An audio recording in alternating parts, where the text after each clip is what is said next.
بسم اللہ الرحمن الرحیم۔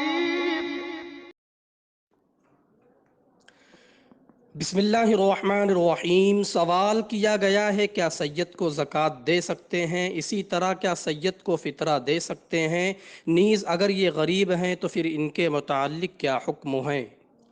جی، جو لوگ سید خاندان سے تعلق رکھتے ہیں انہیں زکوٰۃ اور فطرہ نہیں دے سکتے، اور نہ ہی سید لوگوں کو زکوٰۃ اور فطرہ لینا درست ہے۔ اللہ کے نبی صلی اللہ علیہ وسلم نے فرمایا کہ زکوٰۃ ہمارے لیے یعنی سید خاندان کے لیے جائز نہیں ہے۔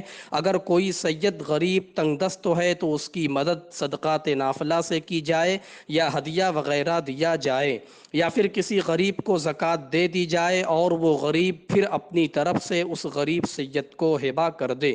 دیکھیے فتاوی دارالعلوم دیوبند جلد نمبر 6 صفحہ نمبر 147، فتاوی قاسمیہ جلد نمبر 10 صفحہ نمبر 630۔